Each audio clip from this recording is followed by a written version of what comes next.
Welcome to the Outer Realm with Michelle Desrochers and Amelia Pisano. Airing live on the United Public Radio Network, 105.3 FM in New Orleans.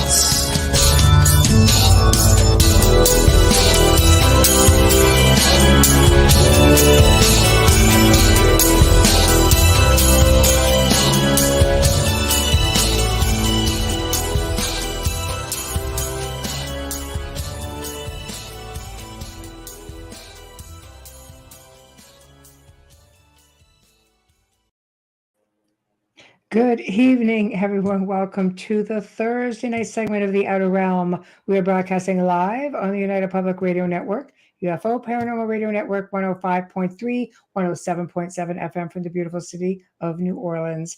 We're fully sponsored by the amazing people over at Folgers Coffee, who have been a part of our journey since the beginning. So thank you so much, Folgers. It just wouldn't be the same without you. Literally, thank you. Also, big thank you to Dr. Snick, Sonic Surgeon, a.k.a. Justin Snicker, an award-winning composer of Halloween horror and sci-fi, dark wave electronic music. He is the voice, and that is his music that you hear on that intro. So we're so grateful for him. Check him out on any platform that you like to listen to great music on.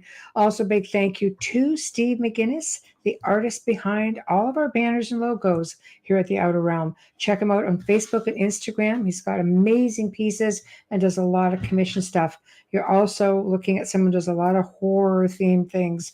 So check him out for sure if that is your thing, and it is ours. So amazing stuff. So tonight, for the very first time, we welcome Rebecca Pittman, who's going to be discussing her book, The History and Haunting of Salem, The Witch Trials and Beyond.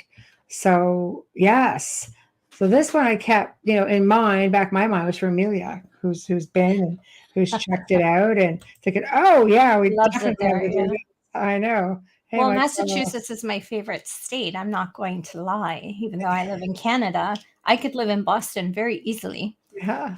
I love Boston, so I'm very excited. Yeah. Yeah, I know. I think it'll be really awesome. I mean, we've had people on before who've talked about, folklore and stuff in Salem. I love hearing about different areas throughout the world that are just, full on crazy, haunted, and amazing folklore. And Salem is one that people tend to be really curious about. And she's written a lot of amazing stuff. Let me just grab her list. The entire east coast of the U.S. is haunted. Oh, yeah. That whole upper northeast coast. I don't know about Florida or anything, but yeah. She's written, let's see, The History and Haunting of the Stanley Hotel, The History and Haunting of the Myrtles Plantation, The History and Haunting of the Lemp Mansion. Wow, she just went totally over the pond for that. History and Haunting of Lizzie Borden, and The History and Haunting of the Palace of Versailles. That's one I would definitely love to hear about, because that's pretty fascinating. Versailles is fantastic. Oh, yeah. There's a place I'd love to walk through. Oh, yes. So she is a best-selling author of several genres, her popular history and haunting series of books. I guess I've been in the spotlight of various TV, radio, and podcast forums. Former TV talk show host, muralist, escape room owner. Ha! You gotta like her. She owns an escape room. It'd be interesting to ask her if she designed it. Oh, wow. Very cool. Interesting, because I always like to speak to the designers of those rooms. I find them fascinating because that's not easy. What's going through your mind when that's happening? But she's a theme creator, runway model who finds mysteries irresistible. I love it. That is fascinating. Just fascinating. I love it already. So, oh God, everybody's coming in. Greetings.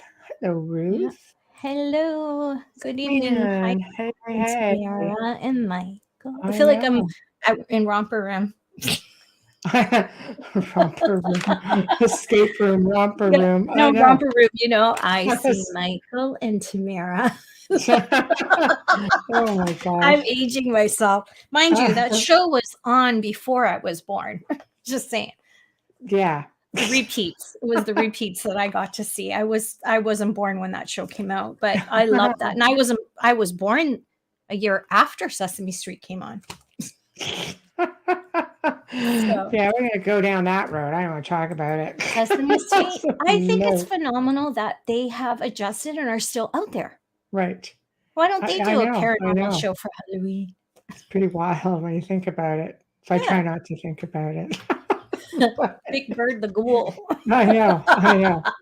We're all just waiting for our lovely guest to pop in. Just if you're all wondering why we're just biding some time, that's why. But yeah. So I don't know. I've just It's Thursday. I know. It's I know. Friday It's Eve is what I like to call it. Friday Eve. Hmm? I said it's Friday Eve. I prefer to call it Friday Eve. Friday Eve is nice. Even though we still work on Fridays. I know. Well, for sure. It's not like we just get to not. No. I wish, because Joe, our producer, is away. So it's like, okay, he's got to take care of. Oh, Michelle's I'm gonna take care of all the double duty kids. right I'm now. here. Yeah, you're double duty right now. Myself as a big kid. I know. So he's off at the Writers and Illustrators of the Future Podcast Awards show. And I think we're going to be airing that tomorrow night for those who might be interested and curious about what this big awards ceremony is like. But in the meantime, what I forgot, Amelia and I in the Outer Realm have been nominated for the third year in a row for the People's Choice Podcast Awards. Best female, is it the best female host, I believe, is the category. So right here, I'm going to put that right up. Oh, there we go. Cash your vote. So over the next few weeks, you're going to be seeing a lot of commercials and ads being created because we're not the only ones. No. That are nominated. I'm sure there's usually a few other people who are nominated as well. So we're going to hear all about that as well. Mm-hmm. And yes, more great news. Preston Dennett, Dolly Safran. Woohoo! Sunday night, new show starting here on United Public Radio. So that's exciting. Sure to check it out. Yours truly is going to be on it. Yes. That is so exciting. Sunday night. What time, Michelle? 8 until 10 Central. 8 until 10 Eastern, which is 7 until 9 p.m. Central. So check it out. Brand new show. And of course, cool. Preston. Everybody loves Preston Dennett and everybody loves Dolly. So it'll be great. Why do I always want to break out in song when I see Dolly? Hello, Dolly. Yes, I always want to sing. I'm still with the stupid Bernie song in my head because you posted that nonsense. The minute. Do. Okay. No, Banana Splits is worse. Okay. Our guest is here. She's going to save me. Yes, that is Jack Kenna's fault. Please save me. Hi, Rebecca. I know. We're going to get into show tunes next. I know it's not my fault. We were left unsupervised. Don't rain on my parade. Oh, there we go. I have a fellow. Okay, I'm going to drop awesome. Hello. And we're going to go into Meet Me in St. Louis next. Oh, I've been there. Oh no. I'm outnumbered. My sister used to do that to me, show tune after show tune. I'd be just like, put the wine away. You have to put the wine away. Well, my brother-in-law is a theater actor, so I had to go to all those shows. Hey, I love show tunes. I do. I didn't mind ABBA's concert. In your head. You get that earworm and you can't get it out. So yeah. I have to say the most exciting show for me, other than him doing Donny Osmond, because I got to meet him like a bunch of times, but was Mamma Mia, because it's just the ABBA album. You'll understand. Michelle, no, because she doesn't listen to that. I've seen it. I used to have theater memberships. Thank you. Yeah. Thank you. Well, that is an incredible experience because the audience gives so much energy back to the actors. So for me, I think that was the most incredible. Right. What's show. Weird is they even do it in the movie theater. They get up and dance in the aisles. Yeah. Yeah. I'm not a fan of movie theaters. I hate Rocky Horror Picture Show. That's what I like seeing in movie theaters. Everybody throwing food around. I think there's films that require that IMAX thing, but then there's certain films that require quiet, and people don't stay that way in the theater. Wow. So I'm a big theater fan. I'm really hoping they don't go away. The Yeah, movies Yeah, for you film. can't beat the popcorn anyway. I know, it's I know. true. The experience is great. I like big epic films in theater. You know, if you're going, I think if I ever watched Star Wars for the first time, I would want to see it on a big screen. Right. Titanic was epic for me. Those kind of things, you know, certain things. I have an issue with people eating while I'm watching something. It's that noise. I'm just one of those people. But I used to go all the time, and I'm hoping, like you, they don't take it away. I think it would be really sad if everything is always at home. You change the lifestyle. But speaking of Well, changing, yeah, we're losing so many things. We're lucky to still have a drive-in theater here. Wow. we have one too. I have one nearby. But when I saw Jurassic Park and came out of the theater into the parking lot, I was literally looking around. So you're right. There are some things that you need to have it on the big screen. Yeah, because the music, the effects, that, you know, when the CGIs are on the screen and you get that background, that's all part of that surround, is all part of the experience. It's Yes. important. It is. It is. It is. I like going during the day. Oh, okay. Sorry. Yeah. Well, they got rid of all the matinees since everything happened a couple years ago. So, but anyways, there were no movies in Salem at the time.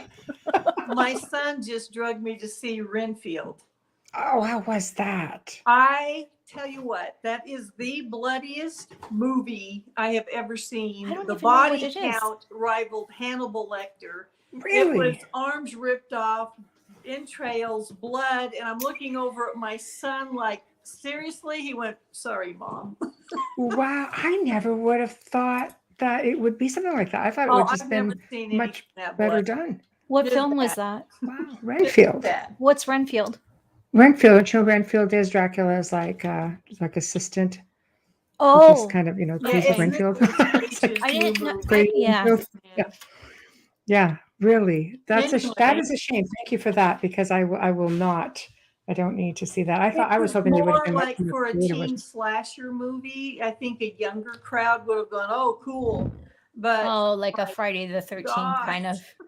Yeah. Oh, Oh, that's too bad, because is they too missed the bad. opportunity to go back historically. That's really sad. Well, the popcorn was good. It it's always always is. about the popcorn. Let's just Yes. say that. You always get the really big one so you can refill it for free and keep eating. Especially if you sit by my son. Yes. Yes. If you sit by me, you'd be refilling your big too, because I eat a lot of popcorn. Well, Love it. on another note. Yes. No popcorn in Welcome Salem. to the show. Thank you. Welcome to the Outer Realm. We've really been looking forward to this, because when I saw your profile come up, I went, "Oh, excellent, Salem." We have a lot of people who ask about Salem. A lot of people seem to be Yeah. very intrigued about it. Amelia's been, so I thought, "Oh, this is perfect. This is My favorite awesome." state, Massachusetts. So anywhere you go in Massachusetts, it's haunted. You know what? I totally believe that because one Yes. of my other books was on Lizzie Borden. So I've been there too. I've been over in Massachusetts a lot between writing about Salem and writing about Lizzie. It is. It's a very interesting state. A lot of haunted, weird stuff going on there. Yeah. Did you make it to the Naval Museum? I did not. I Oh, went you whale have to go back watching. there. Yes. And I you see write a another book. Right, There's- but It actually happens while you're just standing there. For me, it did. wow. I didn't get to go in. I just saw it from a distance because I was on my way to the Borden house and I was just killing some time. And I thought, oh, let's drive over here and, check this out since we have 25 minutes to kill. You don't want to sit in front of the Borden house for half an hour.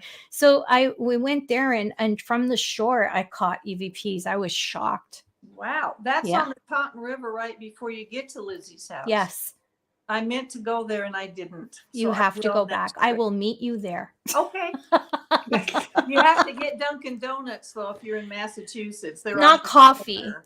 Not the coffee. The coffee. The coffee, not the coffee. Not the coffee. Yeah. The milk is Um, different in Massachusetts. That's all I'm going to say. Well, actually that fits in because Lizzie Borden's milk was poisoned. But we are on a different story tonight. So we'll let that one go. Yay. Oh, Rebecca, Have to you have will you back. find that we will go anywhere you want to take it. I always It's your say, show. Yeah, when a guest comes on, it's your show and it's wherever you want to go. You'll find we're very, very um it's just like, hanging with friends and just talking about anything. Cool. And I want to always stress when I start the show, you get to do most of the talking. Oh. So I know, I can't wait, right? So I know millions of people are watching you, it's no problem. So for real. So Say hi. yeah. No, My exactly. mother So ran a modeling agency, and I've been on a runway since I was 5. me too. And I I hear really you. appreciated the confidence that it gave me. Mhm. Starting out, 5,000 people in the audience and all of that, and doing commercials and everything. I like being in front of a camera. I'm one of those weirdos. Right, right. You know what? I don't like the camera. It amazes me that there's not a lot of family photos of me. And when there was, I'm nor like I. this. Making me take a stupid picture. Yet I did model also. That's probably why you didn't want to be in family I ended photos, up in though. television for 20 years, and yet Yeah. I cannot stand having a picture taken. So it's funny you say that. No, I love it. It was just good. It's But like, she always takes photos with the fans. She doesn't say no. Oh, well, that's cool. Yeah, she doesn't say no. well, It's one sometimes you thing have to no not want choice it, but because you you do turn it for around, the there's a whole fans. family behind you going. It's Yeah. like, So you just do it. You just do it, even though you hate it. Yeah. Well, with my mom, we couldn't just take a normal photograph. I'm sorry, my bangs are driving me crazy. That's okay. Mine too. You look great. Oh, thank you. If we took any picture, it was Rebecca, pivot to the, turn your hips to the right. Okay, turn your head. Oh, assume the position, Rebecca. I Yeah. know. That was back in the day when everybody posed for photos. Now it's all about just getting that moment rather than, the obscure moment where the person doesn't even realize they're being photographed, which is so much more natural and beautiful. But yeah, Sure. we grew up in Unless the you're time the where we person who posed says, I like didn't authorize statues. that. Yeah. So what I mean, obviously I was going to say, what are your humble beginnings, as I like to state, with you got yourself into, obviously preferences, you have a haunted series from all these different places. Did it start off with certain experiences? Like, did you have a lot of experiences as a child? Yes, my mother has some psychic abilities, or did. She passed away in 2008, but the one that really made an impact on me, because I was only 7 and my sister was 6. We were driving in California to go to my uncle's house, my mom's brother, when she just suddenly swerved off the road. I thought she'd hit something and started crying. And I said, Mom, what is it? And she goes, my mother just died. And my grandmother lived in a whole nother state. This was before cell phones or anything else. And I'm like, what? And we drove the other 5 minutes to my uncle's house. He came out of the door and said, Sis, Mom just died. So it was my first inkling that there's so much more out there. And she could meet our friends or somebody for the first time and tell them what their room looked like, what their grades were, all of this stuff. And I was so jealous that I didn't have that. Wow. Don't be jealous. Yeah. But yeah. every time I've gone to one of these haunted locations, something happens to me. So I've had people say, maybe you don't call it psychic, but I've been told I'm an empath, and I'm so sentimental that maybe the ghosts just gravitate toward me because I'm going, come sit by me and tell me what happened to you. So I don't know if that's what it is, but I do have an awful lot of things happen around me. Right. And I guess you just decided the empath in you just wanted to know all these stories. And what was the first, I mean, we're talking about Salem tonight, but I'd like to backtrack a bit. What was your first real investigation? Where did you figure would be a perfect place to start for your series? Well, I lived only 35 minutes from the Stanley Hotel in Estes Park, Colorado. I live in Colorado. And I was up there twice a month just because it's so gorgeous. And I couldn't get over that nobody had written a comprehensive book about it. Wow. So you not only have the Stanley steamer history, in fact, there's one sitting in the lobby, you have Stephen King's huge impact on it when he stayed there, and it inspired him to write The Shining. So I asked the owner, can I write about this? And he said, yep. And so while I was doing that, someone said, have you heard of the Myrtle's Plantation? And then it was Lemp Mansion, and then Lizzie, and then Salem, and then the Palace of Versailles. And it just kind of went from there. I didn't start out doing this. Right. But boy, it hooks you, doesn't it? Once you've had something happen to you, you cannot go back No, to who you were. no, I agree with you. I think it's such a profound experience, especially when it's your first experience. When you know, like I always stay in haunted locations. I prefer, no matter where I travel in the world, it will be a very old location. It will be a haunted location. Because for me, I just love it. I love that feeling of, you know, the excitement of what kind of experience you're going to have if you're fortunate enough to have one. You know, it's just, why stay in a regular place where there's just so much excitement coming at you that you can't see? I don't know, but Well, I you don't put know. it well when you said a privilege. I see it that way every time. I look Yeah. at it as a gift that Yeah, they are letting me know that they're there. That, you know, it's always scary to get poked by something you can't see or watch It's an true. object move. It's But true. it's That's still, true. I consider it a gift because Right. it's something not everyone experiences. And yeah, there were times I really wish I hadn't, but it's an amazing thing. And again, once that door's open, that's it. You're open to all possibilities. At least I am. Right. Mhm. Yeah, yeah, I'm the same. I'm the same. So what did you have any experiences up at the hotel when you I mean, obviously you would have stayed there to try to get, you know, write the history and sort of get a feel for the place. I mean, it's supposed to be like extremely active. So did you have any experiences? I did. I'm also an artist, so I did Good. faux painting and murals for 40 years. I've painted over 4,000 murals. Wow. You're So the definitely owner, gifted, Rebecca. oh, you're so kind. No, you are. You wouldn't be able to paint like that if you weren't.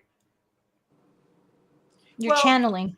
people flew me around. I had work in Robert Redford's office and John Denver's home, so I felt incredibly Very nice. blessed. Oh, amazing. But so when I approached the owner of the hotel and he knew I did faux painting, he goes, I'll make you a deal. You can do the book.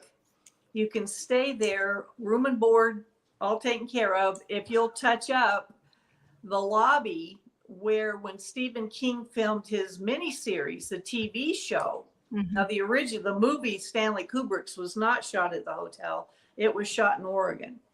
But so Stephen King, when he got all his clout, said, I'm doing a TV show about it. It's going to be my way, and it's going to be at the Stanley. So Hollywood came in and painted the walls to look darker. They call it faux bois, which is fake wood. They wanted it to look like mahogany and have a darker feel because it was all white embossed wallpaper.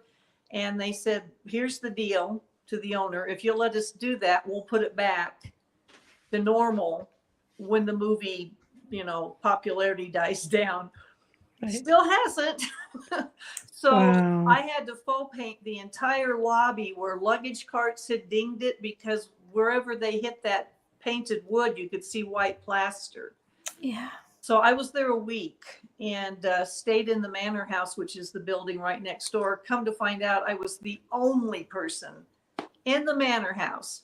There's no staff. There's nothing. I would leave the hotel at night and walk the short sidewalk and look up at that building and all the windows are dark. And I'm going, oh. Yeah, So it's chilling. I had my watch stop at 1:15 in the morning. It was just a wind up Timex. It wasn't digital. And yet, Wow. even though it returned to the correct time during the day, when I woke up in the morning, it had stopped again at 1:15. And something What's blew this tobacco significance? smoke in 7 of our faces. We were walking down the corridor. We were actually doing a paranormal overnight investigation. Had something burn my arm. I had a 4-inch welt where it felt like an ice cube had been pushed into my bare arm. It's just, there is a lot of activity there. Wow. Wow. And what was the significance of the one, like the watch stopping at that time specifically? Well, you're going to love this. The owner of the gift shop there, Sarah Walker, and I became very close. And I came down, I would get in my paint clothes and come down and paint during the day and then interview staff and customers, you know, on the off hours. And so I said, Sarah, this is the weirdest thing. This is now the third morning that this watch has stopped at 1:15. I said, I don't get it. And she went, let's Google it. I said, we're going to Google 1:15. So she Googled it, and the first several things that came up, I think it was James in the Bible, and it was a chapter and verse that said, be not afraid of the shifting shadows. Ooh, And I'm that's pretty staying deep. alone in the manor house, and she goes, I think it's your mom, because my mother had just passed away. Oh, And I started crying over that, but she said, I said, well, it could be January 15th, maybe somebody died in the room.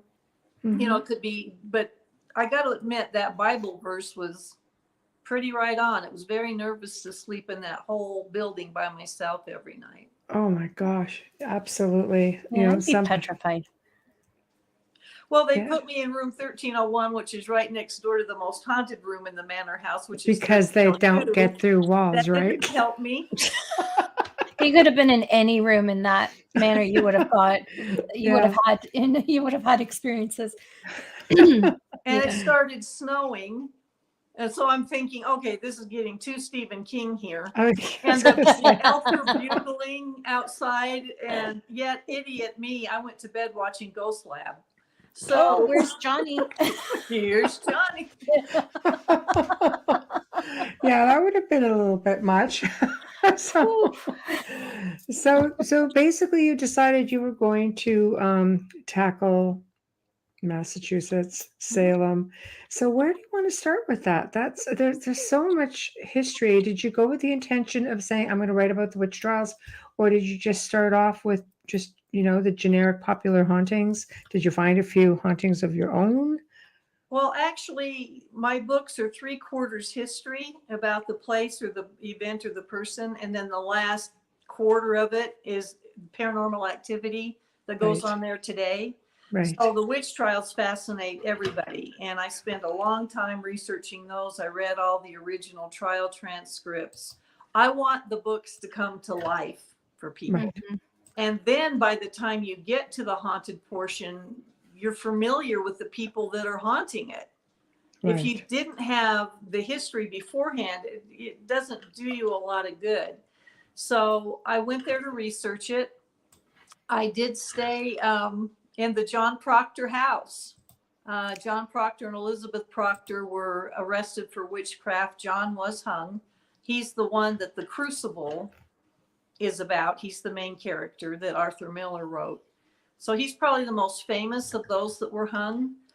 But the owner let me stay several nights in the house. And you're going to love this part. She was already there with a friend of hers when I got there. And they said, we're going to let you have this room because you're really tall. And it's got the best bed. I said, are you kidding? Because it was a really nice room. There we go. And yeah, that's the John Proctor house. A red door means hospitality. And they had red doors a lot at taverns. And John Proctor did have a tavern on the main floor of the house. So I said, well, thanks, you guys. Well, that night I'm asleep and I hear, and it woke me up, and I'm trying to figure out the sound when all of a sudden a lamp on this really old dresser that someone had pushed around the corner of the room turned on. And I'm going, okay, it's an old house. So I got up, but when I went over, I noticed it looked like it had moved. So I put it back where it belonged. I turned it off. I got back in bed. About 5 minutes later, it turned on and went and moved itself along this dresser. Mm-hmm. And I'm now going, I do not think this is a coincidence. And I went over again and turned it off. And before I could get back to the bed, it did it again. It turned on and started to move. So I unplugged it. And I said, enough is enough. And the next morning when I told Barbara and her friend, they burst out laughing. I said, you put me in that room because you knew it was haunted, huh? And they went, well, yeah, we're not going to stay in there. That's nice. Take one It's for 'cause the you were team, tall. Rebecca. Yeah, But take here's one the for the great team. news for your listeners. Coming this fall, the Proctor House, I believe, is going to be where you can stay overnight. You can rent a room there. There we And you go. can go to theproctorhouse.com and get information there. But this is a first. It's never been open to the public like that. No. Wow, that'll be a treat. I have to put this up because this is for you. Roger Garza has a show. Here we go. He's got a show here on the network, and it is called, just to be sure, Latino Psychic Visions. So he picks up on things just by looking at a picture. So I'm putting it up there, Roger, just so you know, I'm putting it up there. So this is for you. I am hearing someone Named Bree. Bree. Interesting. Okay, there it is. Thank you, Roger. I really don't know a Bree, but it might come out.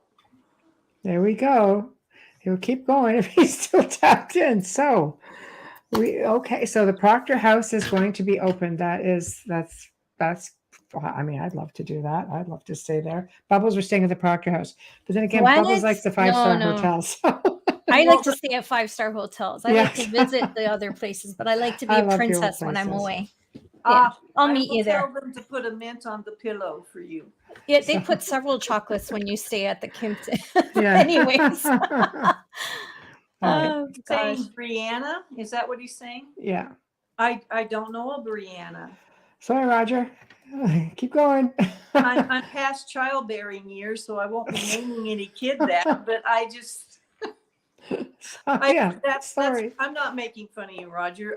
I'll see if something comes up with that. That's very interesting. I believe in remote viewing, and so I'm open.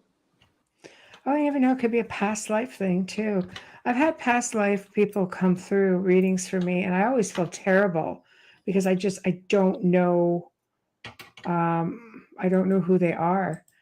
You're in the chat room, Margaret. chat room, I promise. Yeah. And I always say I'm sorry. I don't know, and I feel really like terrible about it. But if they're not in your immediate soul circle from this life, I'm just like, you know. So okay, so we stayed, at this magnificent place, and you went from there. So had all of these experiences.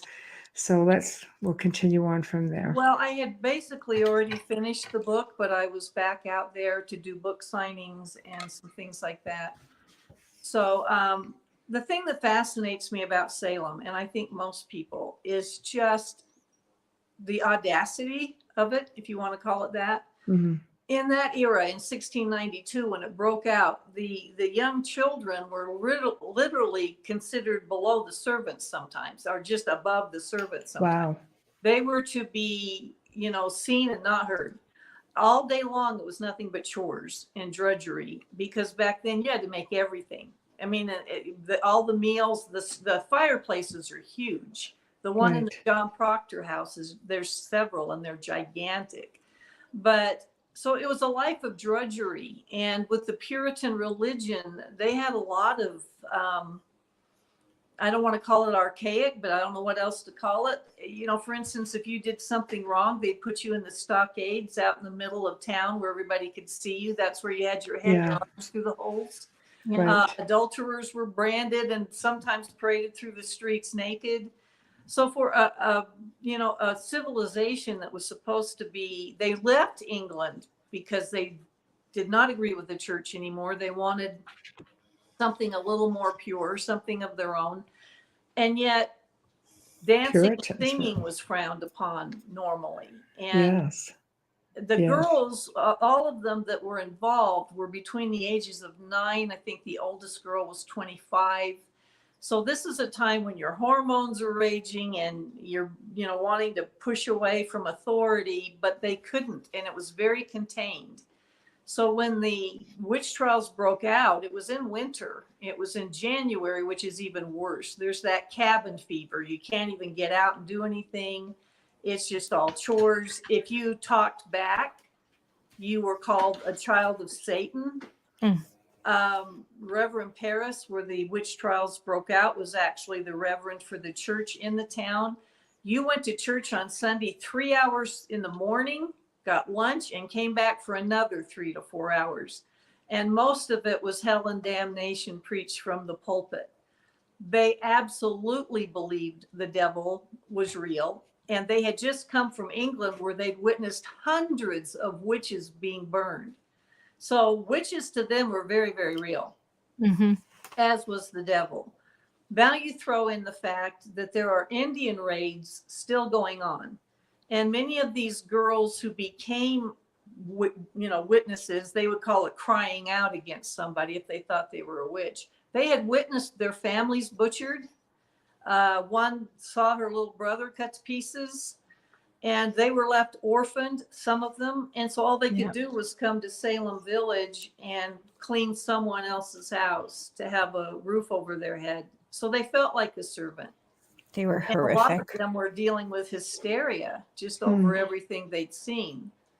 So you have a lot of things coming into this. It's the perfect storm. One of the accused was expecting, and Yes. they wouldn't hang a pregnant woman. So Correct. her husband was hung, but he's not the witch. So how did you solve that? He was accused of witchcraft as well. Yes, but I'm saying, like, she was the one who was accused. I was told when I was there at the memorial that he took her place. No. Oh, They wow. were both accused. They were both put in jail. I didn't know that. You're right. They could not hang her because it would be killing an unborn baby that was pure. And that got her out of being hung, but they hung him. There were a few men that were brought in as witches or warlocks or wizards or whatever you want to call them. Yeah. Whoever had the bigger house and the available space. It's awful to see it like that, but it's true. So tell us what happened next. Well, so here's how it started. Betty Paris, who was Reverend Paris's little girl, she's 9. If you've ever been around a child that's just very high strung and nervous, that was Betty. Plus, you're being told every day Satan's out there. You're worried about Indian raids. So they had a slave that Paris had brought back with him, and her name was Tituba. And she had, she would tell them stories, and she practically raised Betty and her cousin Abigail Williams, who was 11, who was living there as well, because Elizabeth Proctor, their mother, was sick a lot. She was bedridden a lot. And that you're seeing there is the actual photograph of Reverend Paris. It's very old. But so anyway, Tituba, she was from Bermuda or the Honduras, I've forgotten which. And they believe she knew magic, and they were bored out of their mind. It's winter. There's nothing to do. So one day, the 2 little girls come to her, and they had brought over some friends who sneaked in and said, do some magic for us. Show us who our future husband's going to be. Because back then, that was your only hope of getting out, was to marry well. And so it was called the Venus glass. And basically, it was just a glass that you would drop egg whites into and give it a little stir. And each girl got a turn. And if the egg white supposedly took the shape of something that would tell you what your future husband was. So if it looked like an apron, he was going to be a butcher. If it looked like a sickle, he was going to have farmland. Well, when she dropped the egg white in and stirred it, according to what everyone said happened, it took the shape of a coffin. And little Betty, the high-strung one, went nuts because she knew this was black magic, that they weren't supposed to be dabbling in it, and she thought that meant the devil was coming for them. And she freaked out. When Reverend Paris comes home, she's just sitting under the furniture. She's shaking. She's running around. She's just going. He goes, what is the matter with this kid? And finally, she goes into a trance. And she's just laying in her bed, staring at the wall, unblinking for several days. Well, she's getting a lot of attention. I mean, so Abigail, who's a little more streetwise, her cousin, who's 11, is thinking, well, this is getting her out of doing chores. She's getting attention that we never get. So Abigail starts acting up. She starts running around the room barking like a dog. She'd flap her arms like this and go whoosh, whoosh, like she's flying. One time she almost ran into the fire that was lit. And so now word's getting out. Dr. Griggs was called to come over, and he looked at both girls. He goes, there's nothing wrong with them. This is not of, medical. This is something, so the evil hands has been placed upon them. And that's how it started. The other teenage girls, Mary Walcott was first. She lived through the field, came over, witnessed what was going on. She started having symptoms. And before you knew it, there were all these teenage girls that were starting to just twitch and go into these routines. And here's the turning point. Up until then, the adults had been saying, what afflicts thee? And one day they look at Betty and say, who afflicts thee? Because Dr. Griggs had said that it was the evil hand. That photo is so rare. That is the only one we have of Reverend Paris's house during the witch trials. So I take it doesn't exist at all. The foundation is there, and you can go down into the foundation, which is kind of strange and cool. But so when they said, who afflicts thee, Betty, who loved Tituba, threw her arms out and went, Tituba, like, help me. And they went, Tituba? Tituba's a witch? And so Tituba was the first one hauled in. And so they took her to Ingersoll's Tavern, which was just right around the corner from the Paris home, and started questioning her. Are you a witch? Have you talked to the devil? All of this kind of thing. In the meantime, the adults are back saying, who else? Who else do you see?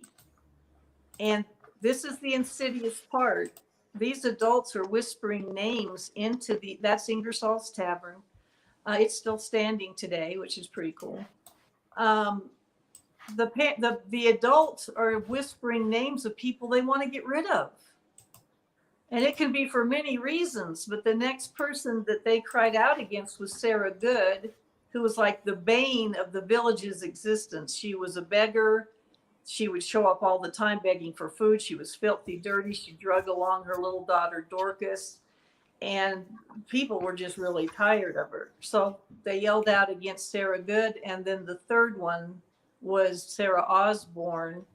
And this one is really pretty bad. And it's only when you go back and research the transcripts and what was going on that you get what's happening. The Putnams were very powerful people in Salem town and Salem village. And Sarah Osborne had come into some property when her husband died. The contingency in his will was she had to divide it up among her young sons. Well, she had two of the Putnams as the conservators they're the executors of the will, but she remarried and they weren't counting on that. So she married Alexander Osborne, and she's still young enough to have kids. And she says, you know what? I'm going to revoke my dead husband's will because we could have more kids. And I want them in the will. And the Putnams didn't want it because they lived right next door and they wanted her property. Wow. So guess who got hung as a witch? Right. And that's what was going on. These adults were whispering names of people they had disputes with over land, that they'd had arguments with. And these girls were just, there she is, she's flying around the room, and these adults were believing them. And in the end, 19 people hung, and Giles Corey was pressed to death under a board with boulders on top. 150 people were accused before it was over. It lasted a little over a year. It's scary because this is coming from people who are super devout religious. Yes, exactly. I mean, it's a really tangled web that they had going on. And a lot of people, when they think of the Salem witch trials, they think, well, it was mass hysteria. It was ergot, I believe, was the fungus found on wheat. They thought that caused it. It was actually insidious goings on in the background of people that the adults wanted to get rid of. Yeah. So, do you think there was anything specific about the land itself, the area?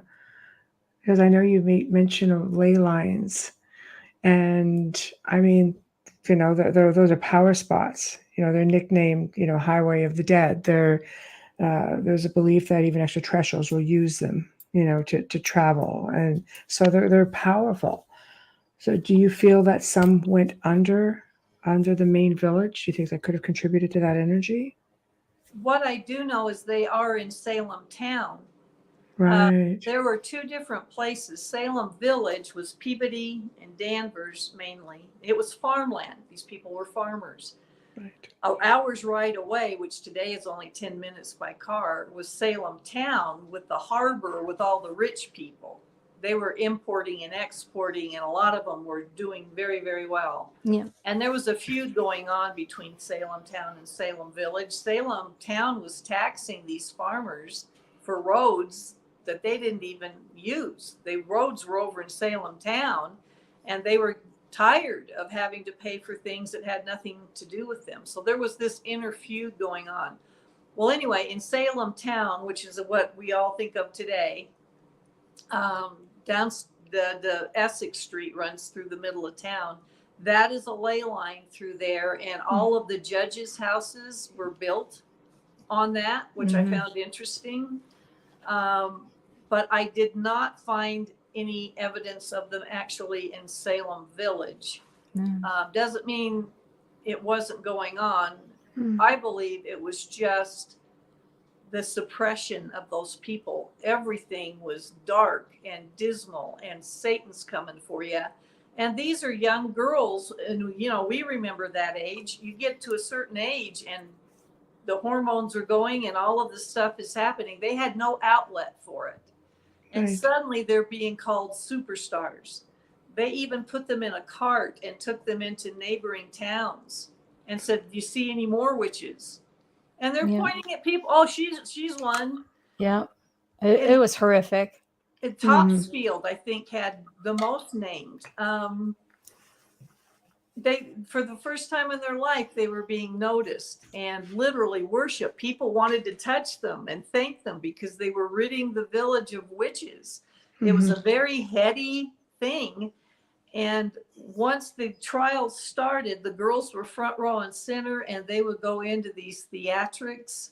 They'd scream. They would show blood coming out of their arms. Come to find out, they were hiding pins in their clothing.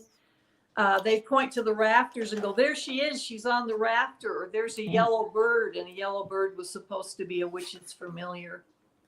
They faked seizures as well. Yeah, there just seems to be a lot of common Seizures. sense in there. Sorry. They did seizures. They fell down on the ground. The one thing that gives you pause is a lot of times these grown men would go to the homes of these girls. And it is recorded that one or two of them, when they were going, one of them was trying to scoot her chair forward and throw herself into the fire. 3 men were holding the chair down and couldn't hold it still. And I'm going, okay, that's interesting. That's possession. And then, yeah, I that would give one pause. It happened with Abigail Williams. There were people that would try to restrict these girls physically, and they couldn't do it.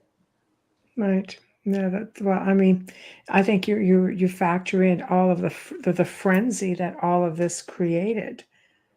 You have the energy of people. The fear, the anger. It's like that mob mentality. They become so focused, and you just have that riled up energy that just, like, that alone can create, it's like poltergeist activity. Yeah. Right. It's Well, projected it's like energy. the mother that lifted an entire car off of her child because of that adrenaline. Yeah. Yes. I think also what we're not looking at with this is the possibility of some mental health issues back then, because they wouldn't have been recognized. And there are certain mental health issues that create a strength in people and in children. So I wonder if there's one or two. I'm not saying all of them. I think it's a combination of things going on.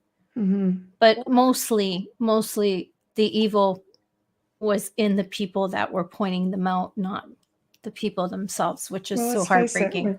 when we have so many people who've migrated over to both Canada and the United States, this side of the world, you bring all of your superstitions with you. You know, Yes. that's where a lot of this old folklore that we have come with people who have brought it with them. Well, Because they also boxed themselves into a corner because by then they'd hung Bridget Bishop already.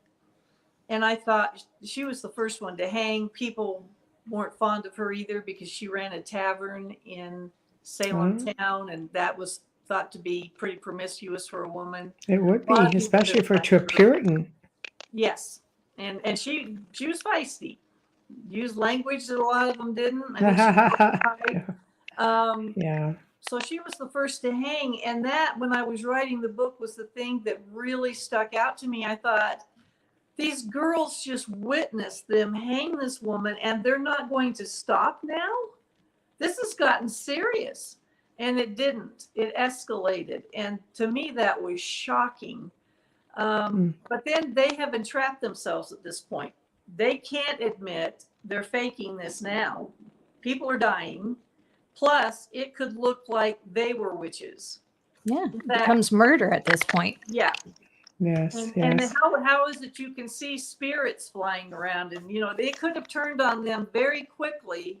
And one of the girls that was trying to leave the fold, that didn't want to do it anymore, they said, go ahead, we'll tell them you're a witch. I mean, it was just, it was one of the most incredible things. Yeah. It's Tamara makes the barbaric. point here.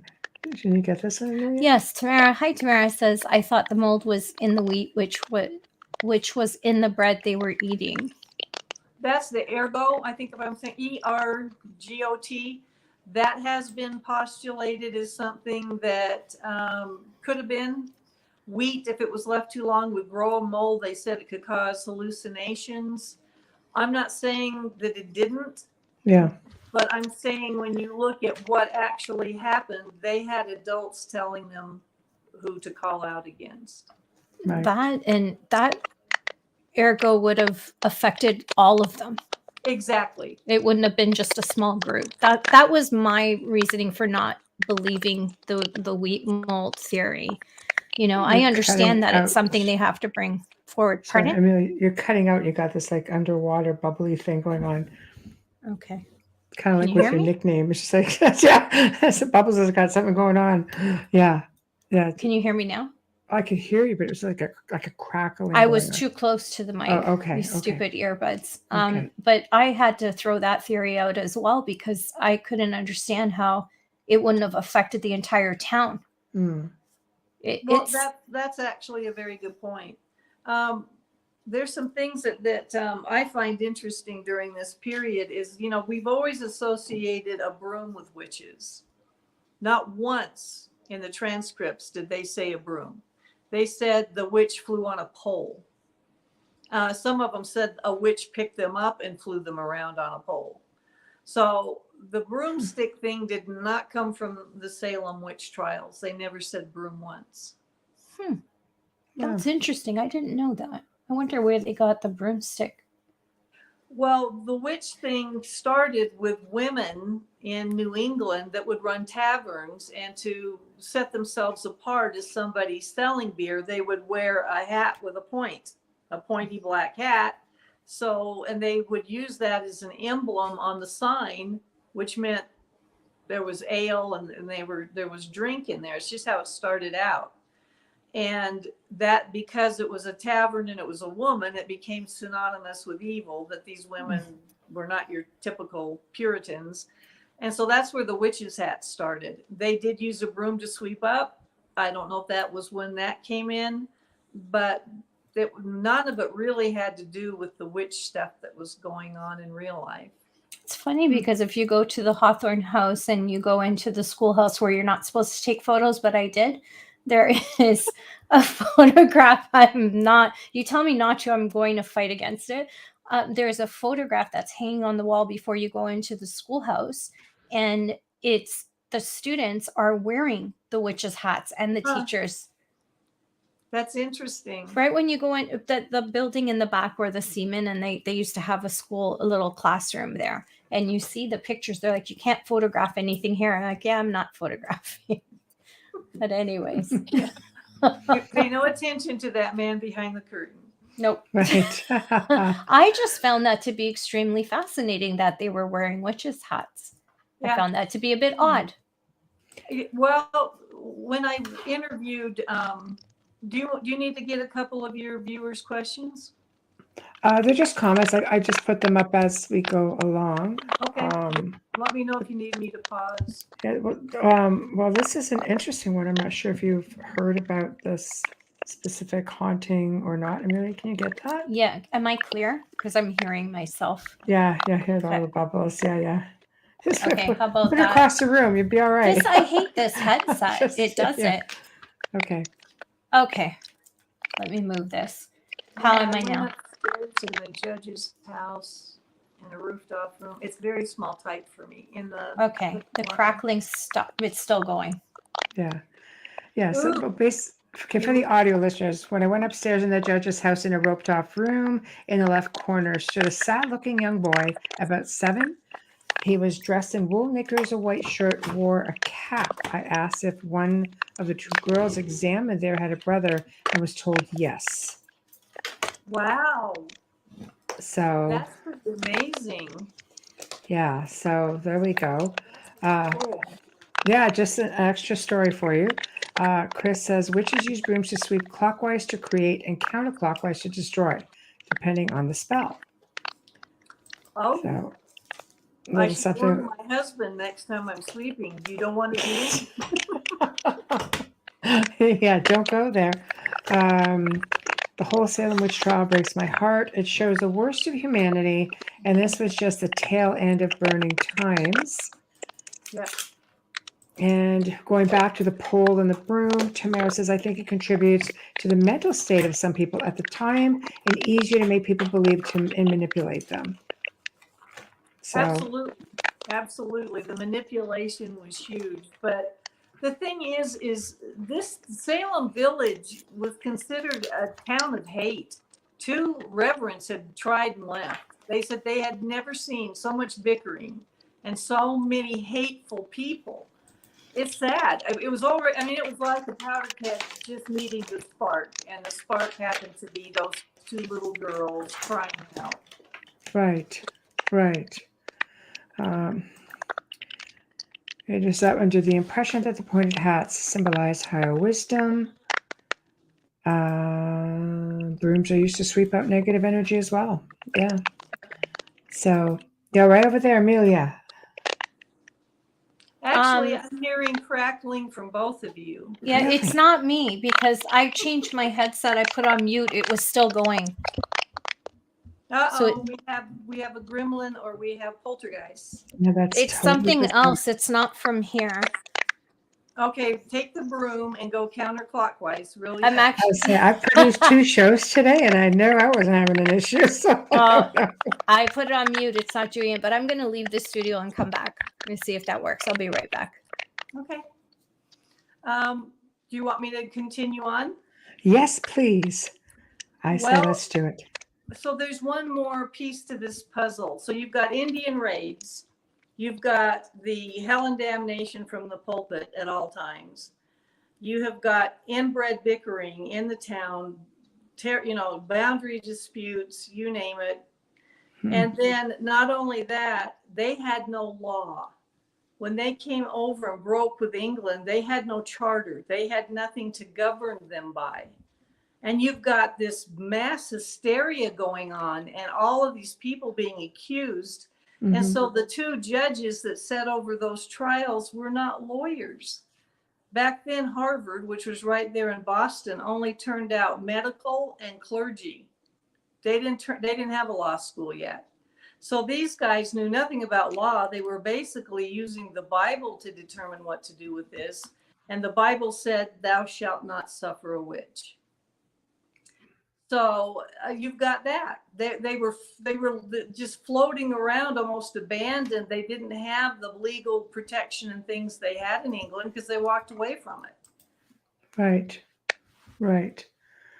Yeah, that I think it was, yeah, they really didn't have much of a chance any way you look at it. I think that it reminds me a little bit of the Scarlet Letter, just different Yes. circumstances, but how the Puritans just were focused on certain things, and that's the way it went. They didn't really need much of a reason.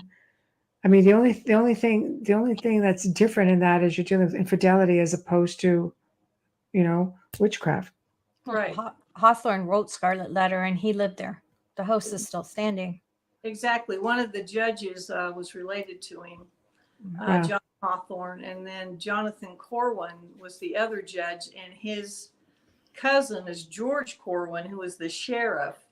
And this guy, of everyone in the book, I hated him the most. If you were imprisoned, like a lot of these people were, they went to jail when they were called out against until their trial could come up. You were supposed to wait until you were found guilty. If you were found guilty, you forfeited your goods, your home, your cattle, anything. He didn't wait for that. Once they were imprisoned, and like we discussed, both John and Elizabeth Proctor went into jail. They had 9 kids at home, and she was pregnant with another. He rode up to their house with his cart and his buggies and all of this other stuff and just started loading it up while those kids are right there. He took their cows, the pigs. He poured the broth out of the copper kettle that they were having for dinner and took the kettle. He just literally took everything. And Giles Corey, one of the reasons that he was crushed to death is when they would bring you up for the trial, they'd say, are you guilty or not guilty? Well, he knew this trick. If you said not guilty, you were thrown in jail. If you said guilty, they worked with you. But then you were known as a witch, which is the weirdest thing. They didn't hang the people that said they were, I dabbled with witchcraft. I'm really sorry. It won't happen again. Let me help you find the real ones. They didn't hang them. They hung the ones that said not guilty. And Giles knew once they threw him in jail, because his wife was already in jail, Corwin was going to ride out and take all of his possessions. So what he did was he stood there and refused to answer. And they said, guilty or not guilty? He refused to answer. So they finally took him out behind the jail to a field, laid him in kind of a shallow little ditch, put a big giant board like the size of a door over his chest and started putting on these giant boulders. And they come back to him as it's crushing him, going, now what do you say, guilty or not guilty? And he just said, more weight. He was really, really stubborn. He lasted 3 days. They gave him a piece of bread and a little bit of water each day. He got rained on. He laid out there in the blistering heat for 3 days until he finally died. That man was a Navy SEAL before Navy SEALs were created. Yes. But the jail conditions were so horrible. These are just stone buildings. They're close to the ocean. If things flooded, it flooded into the jail, and you're sitting there in water. They were literally given hay to do their business in, and it stayed in the room with them. So here, the women were separated from the men that were called out against. So they're defecating in the straw, and the straw stays in there. And the smells were horrendous. The food was horrible. And then you were charged for your blanket, for the hay. Later on, when the girls were getting a little bored, needed to up the game, if it looked like they were about to let one of the women go that they cried out against, they would say, her spirit flew in my window last night. So they went to the jail and shackled those women, thinking if they're shackled to the floor, their spirit can't get out. I mean, the conditions were horrible. One little baby was born in there that died. And so it was freezing in the winter and unbearable in the summer. And it was horrible. Yeah, I agree with Margaret. She says it sounds medieval. Very much so. You know, like, I mean, we're at medieval times. It's just so, like, you would think. I mean, I know it's about land, it's about money. It's you know, it's an old story. Unfortunately, a lot of people believe that that's actually what happened to Countess Elizabeth Bathory as well, that it was about land and money. And it just seems like the same old, because you're dealing with, you know, educated people here to a degree. I mean, you know, Yes. they're obviously very cunning, but then it makes you wonder, well, okay, you know, people get into this frenzy listening to kids, and you're just getting into this point. Like, doesn't anybody at any point, what was the breaking point that finally made them say, okay, you know what, this is out of hand? You know, they're going to turn on us pretty soon. They kept, this went on for a year, and 150 people were named. Finally, they cried out against the governor's wife. Then he went, okay, we're done here. Ah, I'm That's serious. that's when it When it stopped. ended. Yeah. They cried out against Governor Phipp's wife, and he went, we're done. wow.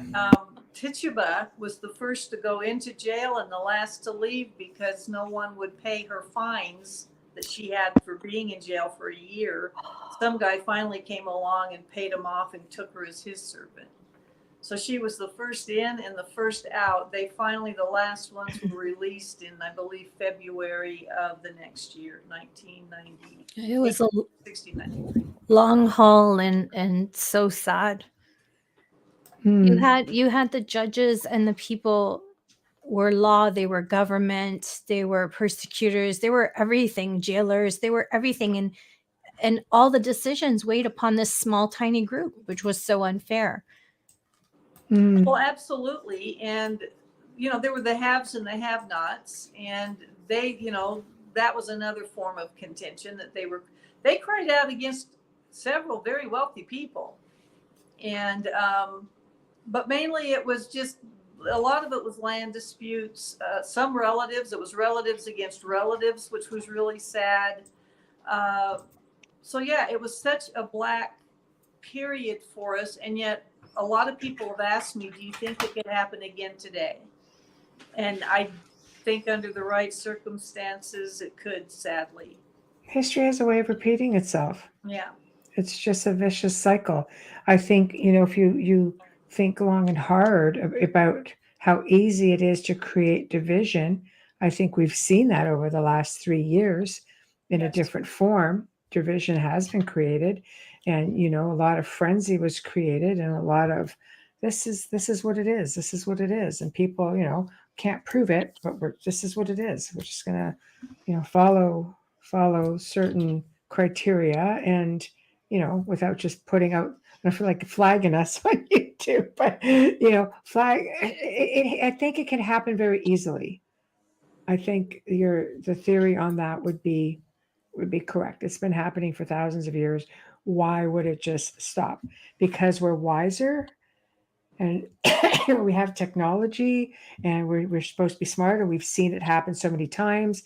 We're still trying to erase history just to show it didn't happen. You can erase all the history you want. Doesn't mean it didn't happen. It doesn't mean it won't repeat itself again.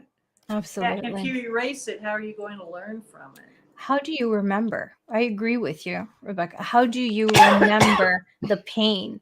I feel like, for me, if it's in your face, it hits you and you remember how barbaric something was, and that we can't be that way and we need to do better. But if it's not there and we're not reading about it, like Michelle says, it does repeat itself. I mean, we're going backwards in so many things nowadays anyways, there's so much going on. Well, Arthur Miller actually wrote The Crucible. He used the witch trials as his analogy, but it was about the Hollywood 10 in Los Angeles, which was back in the 40s, where any of the producers, actresses, anybody in that entertainment industry that they believed were communist, it was called a witch hunt. Lucille Ball was one of those. Losing their jobs and losing everything. And so he used the witch trials to get his point across, but he was actually writing about that period in time, the McCarthyism. And so, I mean, look what just happened to us. We were shut down for 2 years. Yes. Look at all of the businesses that went through by the wayside, and people without jobs. That feeling of lack of control and fear. Mm-hmm. So if something else had come along at that time, when people, for the first time in our lives in America, have witnessed something like that, I think it could have exploded. I think it could still explode. I think that once you have people in power, much like the whole all the people in Salem, you have people with power, and once those people have that power, they don't relinquish it that easily. They're Right. going to pull it through as long as they possibly can. And, of course, it will continue to repeat itself. You give one person, okay, well, we're just going to vote this person out. Don't kid yourself. Once somebody has hold of that power, many people that would say, oh, no, I won't do that. They don't relinquish it that easily. Exactly. Right? It is. It's hard. It's a momentum. It's like a snowball going down a hill, and at some point you can't stop it.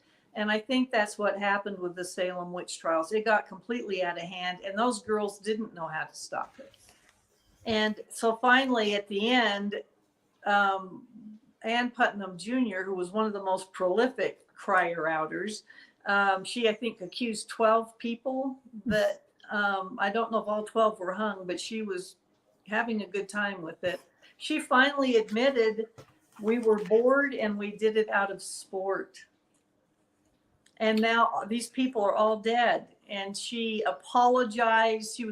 There was one other girl, but she was primarily the one that came forward and stood in front of the church congregation with Rebecca Nurse's relatives sitting there. Rebecca was 70 when she was hung. I mean, she's got these people's relatives of these people that have been hung because of her. It took a lot of courage for her to do that. It did, but was there any repercussion for that? No, except unless you look at it from a different viewpoint. A lot of people have said, what happened to the girls?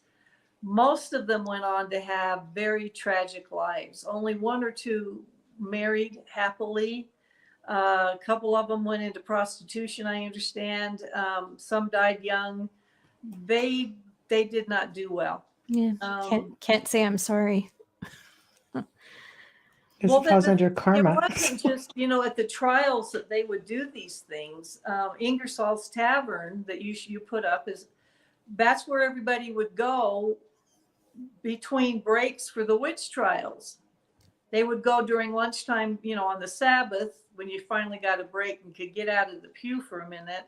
So Ingersoll's raking in the bucks because when the trials took off, he couldn't hold them there anymore. There wasn't enough room. So they had to go down the hill a short distance to the meeting house. And if you go there today, there is a plaque showing where the meeting house was, and it is just steps from Ingersoll's Tavern. But all of these people were running over there for food and drink in between breaks in the witch trials. So one of the girls came in and started screaming and falling down in front of everybody and showing them bite marks that I'm assuming she did to herself or had one of the other girls do it to her so that it didn't look like she could do it herself. So they took their show on the road. It wasn't just during the trials. People were just following them around and witnessing these strange things they were doing. Mm-hmm. But the fact that all along the way, like I mentioned with the Putnams wanting the land, and suddenly Sarah Osborne's hung when she wants to undo the will, that fight for the property was still going on when she died. So when you start looking at it pragmatically, take away the part, there's a lot going on of people coveting someone else's property. Yes. And it's just, you can see it happening. It's like a thread running through it. Oh, it still happens. It's always happened. That's just, get rid of your enemy, get rid of the obstacle. Oh, yeah. Everything becomes fair game. No one But could speak up then because they would yeah. have been accused. They were all afraid. So these girls willed a lot of power. Hmm. Definitely. Hi, What, Let's, Chris. what is we're going he to lighten up thinking? here. Okay. I'm going to get that, Chris wants Amelia. us to lighten up a bit. He says, Rebecca, what do you think of Lori Cabot, the official witch of Salem? Is she still alive? And then he writes, oh, damn, I'm old. LOL. We're with you, Chris. Promise. Chris, I honestly don't know that one. I'm very sorry. I don't. I've heard the name, Yeah. but and Oh. I'm old too, so that's fine. I honestly, I don't know. I will tell you this. When I interviewed the curator at the Salem Witch Museum, which they get a ton of people, they're that big Gothic church-looking thing across from the Hawthorne Hotel. Yeah, it's beautiful. It is. When we stayed on the 6th floor in the Hawthorne, and you could look out the window across the street at it. And at night, they've got the red lights on it, and it's very spooky. But I interviewed her, and they are very keen to point out that the witches in Salem today are Wicca, which is a totally different thing. These are people who live off the land. They're very much into nature and herbs and healing. Right. That you're not the typical, and there's a lot of them there. There's some Wicca shops that I went into one and did not feel welcome. She looked like, oh, here comes another tourist. This stuff is serious. Mhm. You know, and I walked around and realized, okay, I'm not going to get a magnet for the refrigerator in here. No. But you could get that at Borden's house. Right. So they take it very, very seriously. And part one of the tour at the Salem Witch Museum is all about the witch trials. I don't know if you've ever seen it. It's wonderful. It's a theater in the round kind of thing, huge room. And then when you leave, they take you through an exhibit of witches over the centuries and describe what Wicca is today. Oh, very nice.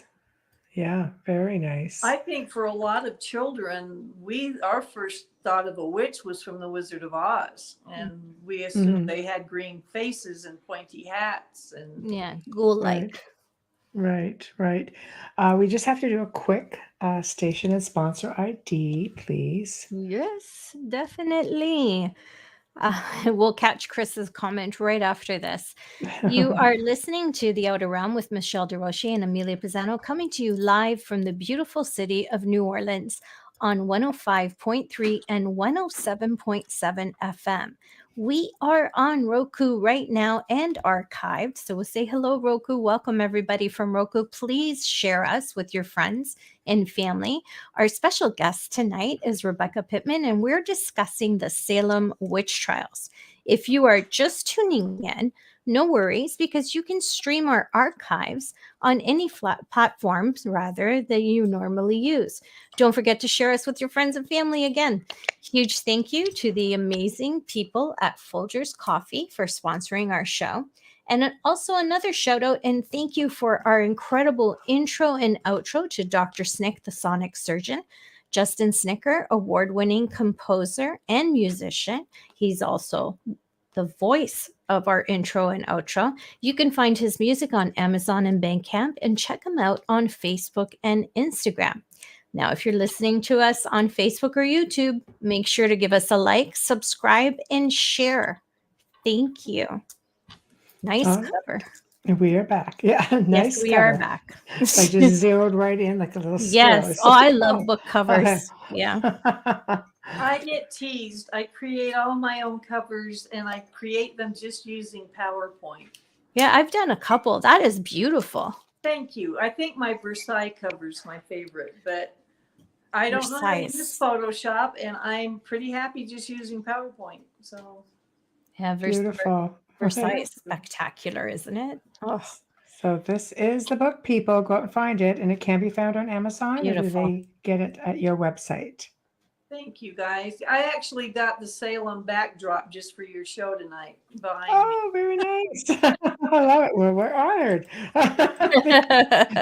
I love it. Nice. So Sam recognized that building right there. Yeah. It's just right in your book. I love those type homes, but I've hung it up, and my husband came around the corner and he goes, "Okay, let me guess." Another show. But That's right. I'll share with you something, and if I don't know if you're putting up the photos or if your tech guy is, but I sent you two on swimming the witch. Yeah, I was just looking at them actually. So let me go and grab them. Because this is another one of those, are you kidding me, things that they did where it was a no-win situation. Right. If they thought you were a witch, they would either tie you to a chair or just put a rope around you and toss you into a lake or dip you into the lake. Yeah, Yeah. I'm just looking for them If right you, because water is supposed to reject anything that isn't pure. If you floated because the water wouldn't accept you, you were a witch. If you stayed under the water, you weren't a witch, but a lot of them drowned. So it was like you couldn't win. If you weren't a witch, a lot of them ended up, they left them under there too long to make sure they didn't bob to the top like a witch would, and they drowned. now. And And they I'm missed still it. looking. I had them all. My computer did an update today. I'm like, thank you for that. So, Oh my gosh. I know. I It's will get there. I it's was tech just crazy looking at today. them too. So Yeah. it's like, come on. Well, I'm one of so- the other photos is they called it looking for the witch's teat. We call it a tit, but basically this was so humiliating. They would take these women into Ingersoll's Tavern, into a back room there, and several of the village women would take the woman's clothes off and search everywhere, and I do mean everywhere, for like another nipple, because witches were supposed to suckle their familiars, like, a wolf or a snake or a bat or yellow birds. And they'd see an unusual mole or something a lot of times and say, we found something. When it was, I mean, if somebody searched me, I'd be in big trouble, because my whole family has a connect the dot things with freckles and stuff. Me too. But that's what they would do. And I mean, can you imagine how embarrassing? You're in this Puritan environment where the clothing covers all of you, and there's no buttons or zippers Yeah. and then you're stripped down in front of these people who are probing Here we go. everything to look. It No, was it's disgusting. horrible. Yeah. Okay, found one. So going. Thank you very much to the big update. Just throwing a wrench in my life tonight. Here we go. There we are. All right. This is bothersome when I see Yeah. that's really Swimming the bothersome. witch. Yeah, that's But if they left them under too long, a lot of the innocent people drowned. It was so barbaric. Yeah. it's unbelievable. I mean, I see things like this and it's like, okay, well, figure out, if you're a witch, you won't drown. It's like Yeah. it's just simple. I'm just looking for the other one. Yeah. They weren't the only church that did that, though. The Catholic Church did that as well. Mm. Oh, did they? Yeah. They would throw them over the side of a bridge with rocks tied to them. Unbelievable. Yeah, of course you're going to drown. Well, one of the other things they would do during the trial is they would have the witch recite the Lord's Prayer, because supposedly a witch could not do that and recite it perfectly. Well, the memorial, I was explaining to Michelle that the threshold has the last words of everyone that was hung, and all of them had, I am not guilty, God, do not forsake me. It was really devastating to see that. Yeah, that's another illustration of swimming the witch. Yeah, And that's the just thing that is even worse is that back then they believed the children should see it all. They believed that was a warning to them. See what happens to you if you don't mind, if you become Satan's children. There's little kids watching the hangings. And I don't know, the whole system just seemed very barbaric to me. that was entertainment, Yeah. to go to a hanging.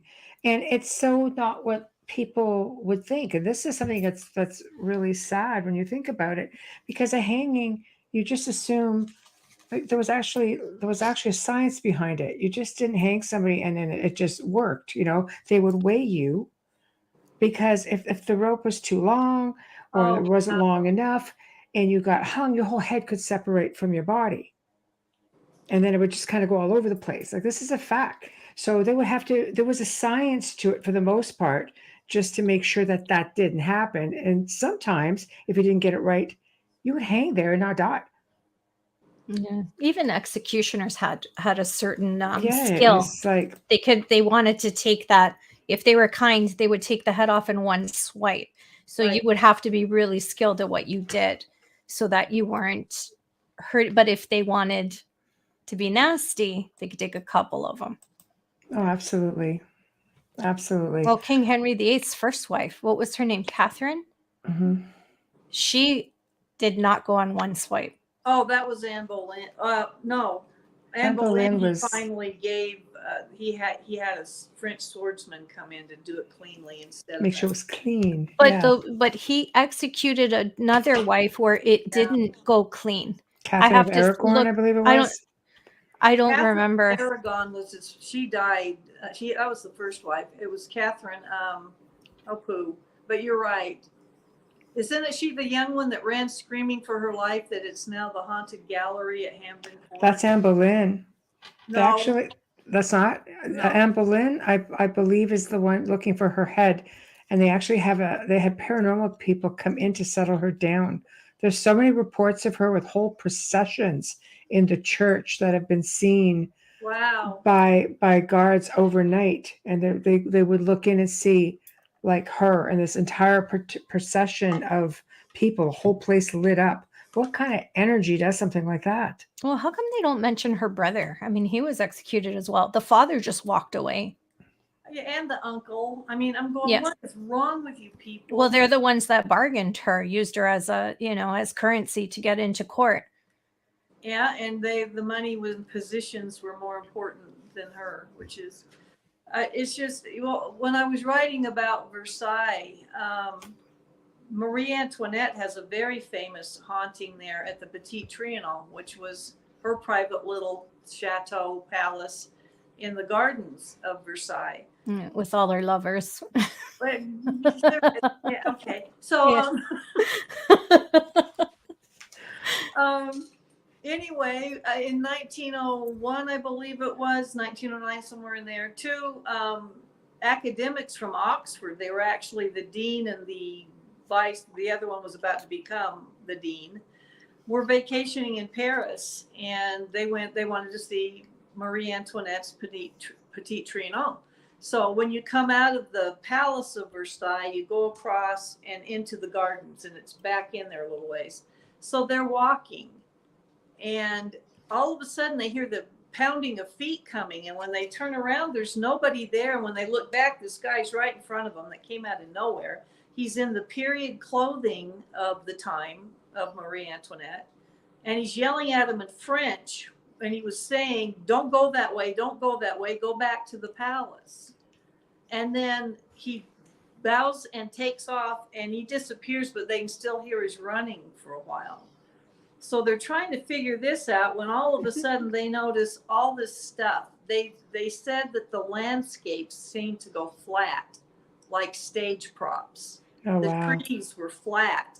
They said there was this atmosphere of depression. They both got depressed. They kept going and came across 3 guards in the period style of when Marie Antoinette was there. And they said, which way to the Petit Trianon? And they said, through the gate. So they actually interacted with them. They saw a lady with a milk jug. They saw another one beating a rug out a window. And then when they got to the Petit Trianon, they saw a woman sitting in front sketching with the hair just like hers, the fichu, or however you call it, the little shawl. And she's sketching and she looks over at them like this as they go by. And later when they compared notes, because neither one of them wanted the other one to know they were seeing these things, because they thought they wanted to think they were crazy. Right. They realized they had seen some of the same things, but not all of them. And so the older woman saw Marie Antoinette, but the younger woman didn't, who was right next to her. And she goes, how did you not see her? She was right there. She looked at us. Right. And she said she only remembered a sensation of needing to pull her long dress out of the way, like someone was there and that she was in the way. Some chaplain came running out of a door at the Petit Trianon that later, when they went back, it was covered with cobwebs, hadn't been opened for years. And this was all documented. And they didn't know what to do with it because they're a dean of the the Oxford's Girls College. They thought, we're going to lose our jobs. I mean, this is the early 1900s. And finally, they got up the courage to publish what they found. They each wrote down their own account. One would see an old plow, the other one didn't. One heard voices, the other one didn't. And they got fired. And one of them, the youngest one, there's mystery around her death. I think she may have hung herself. Oh my goodness. But here's the very cool part. The older woman who saw Marie Antoinette sketched her from memory, from what she saw. And when she presented it to the board of directors, trying to convince them, I did see these things. They're looking at it, and she had drawn her with an aquiline nose that had a little hump, and that she had kind of an underbite where she was German. It was the Habsburg chin. Yeah. Well, all of the famous portraits of Marie Antoinette didn't show her with those imperfections. They were like we would Photoshop today. The nose was fine. So they found an old picture of her a couple of years later, and there she was, the way she really is, with the bump in the nose. And in fact, the only thing that really looks like her is a bust of her that's inside the Petit Trianon, and the profile has the little hump. Well, she probably had a lot of control on her portraits the same way that King Henry VIII did. He always had his portraits painted thinner than he was, like a third his size, and much more, like handsome, which he really wasn't. I heard Winston Churchill did that too. Could you I believe take it. a few years off of that for me? I believe it. He had quite the ego, right? But what a brilliant mind. But that is a documented account, and for anyone that's interested, it's in my book, but The History and Haunting of the Palace of Versailles. But they wrote their own book that was finally printed. It's called An Adventure, and you can get it on Amazon. It's very old. It's very cool. I would love to walk through the Versailles, and I would stay there. Yeah, I'd stay at the Versailles. The best they could. They built a hotel on the grounds, but you can't really stay in the. No, but I'd be fine with that. You want to be close so that you can experience it every minute that you have available. That's a large palace. It's a lot of walking. Yes, that's okay. You get your steps in. But what's interesting is 2 other groups of people over the years have come forward and said they had a similar encounter in the gardens there. So that's pretty cool. She spent a lot of time there. Let them eat cake. Let them eat cake. Yeah, she didn't really say that, interestingly. No. Oh my gosh, she got the really raw end of the deal. She did. Kind of like Joan of Arc. They kind of both, very tragic. Yeah, I think we traumatized poor Chris. Yeah, he said he's out. He left. Sorry, Chris. Yeah, most traumatizing episodes this show been involved in. Sorry. Hey, the show is about awareness, and this is it's one of those topics that people are curious about it. But I love that you come out with literally the bare bones of everything. This is how it was. This is how the research showed it being, and you put it out there. It's so commercialized, and I think film is also commercialized. Not just these accounts, but many. And I like that you just come out and say, what you see is what you get. Well, I did 5 years of research just for Lizzie Borden. Wow. I can't turn out a book that I know I haven't put 100% into. I just can't. Agreed. It's not ego. If I'm going to do this, I'm going to, and I'll admit when I'm wrong. Yes. But with Lizzie Borden, I found 5 new pieces of evidence that have stood the test of time. They are backed up by testimony. I even found a man that the police were looking for, and that was 128 years ago, and I found him. Good for Wow. you. So, and he ended up playing a very big part because he was Lizzie's cousin. And if they had found him, they would have realized what her motive was for murder, but they never found him. Wow. I love Wow. the research. It's my favorite part. The Yes. ghosts are a bonus. They are a bonus. I walked through Lizzie Borden's house as a medium. I was really surprised that he was okay with that. We were doing the tour, and he, at one point, he said to me, Amelia, I need you to stop because it's off my script, kind of thing. Who said that? The person, I don't want to mention his name, but the person that was not doing Andrew. You're talking about a real person. Okay. a person who mentioned the name, who was doing the tour, asked me to stop because the tour were following me, and I was right about these certain things, but Wow. I was just really, really, I believe that any medium that goes in there is going to feel that sadness and that heaviness that weight when they go into the house. Absolutely. It's so thick. There's so thick. a lot of atmosphere there. I slept in Lizzie's bedroom to get a feel for it so I could write about it. And I knew that her parents were right on the other side of the wall, their bedroom. Yes. And I thought, how do you lay here knowing you can hear them talking, murmuring that you are going to take a hatchet to these people in the morning? And it was hard for me to sleep, just trying to visualize what she was thinking laying there.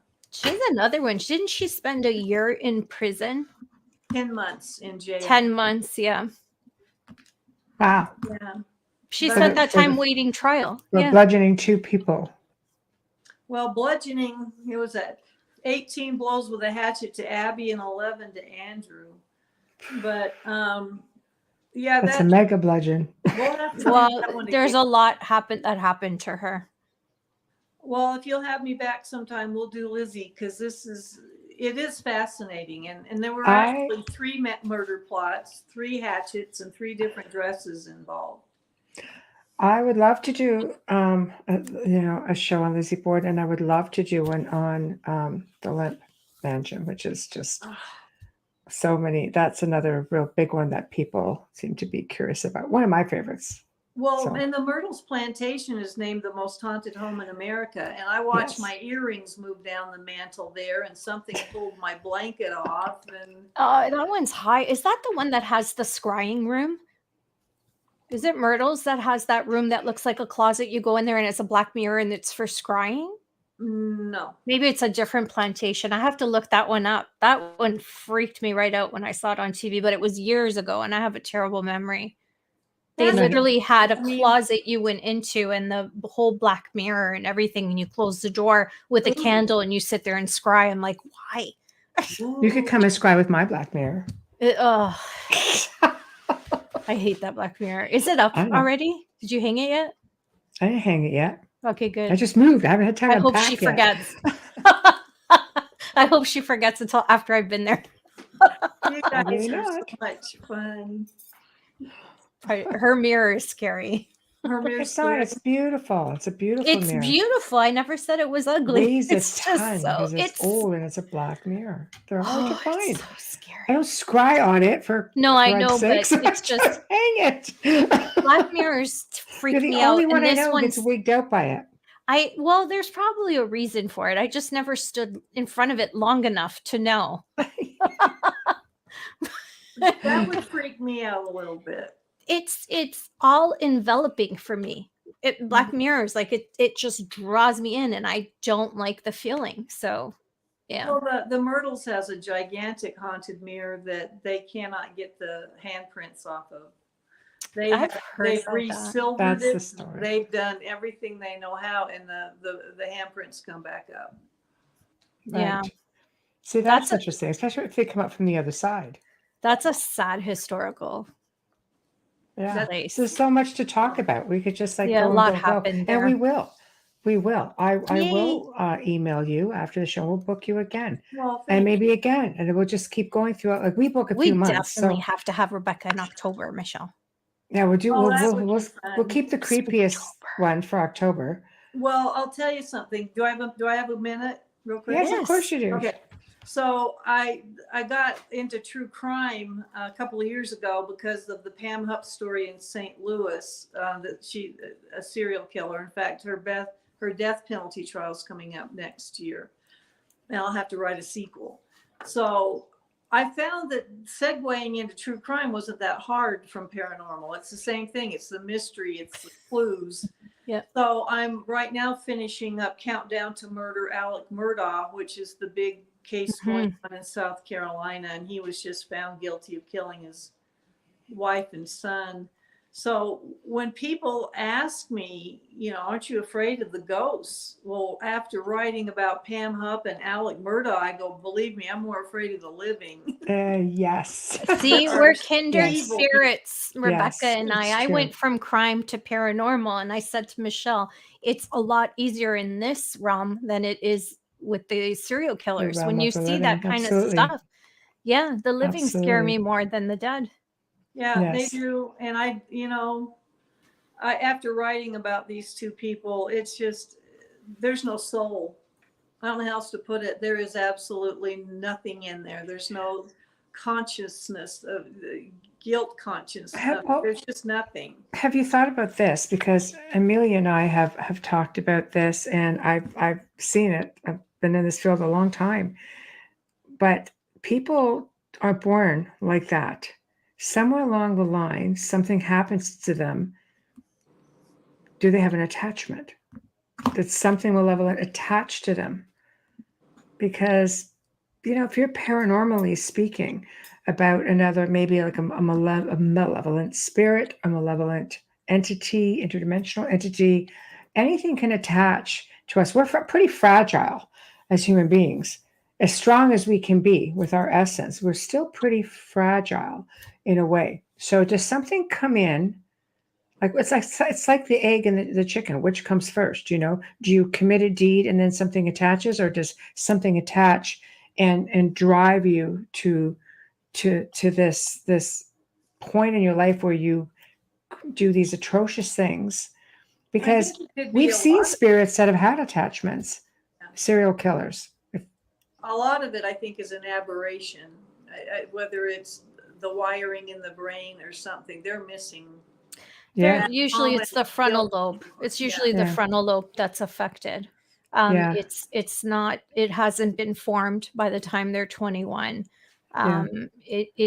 It's either that, or like you said, nothing's connecting. There's a lot of reasons. That's your logical side of it. That's the logical side, and they have no logic. But there's a big difference. That's a whole other show between sociopath and psychopath, and then an attachment to either one of these, which sometimes you can argue that scientifically, because of these formations in their brain, perhaps they're able to communicate with other realms and bringing this in, and that's how this attachment comes out.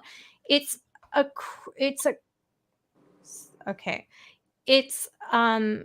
whole, like there's just so many discussions in every case, every killer. None of them are the same.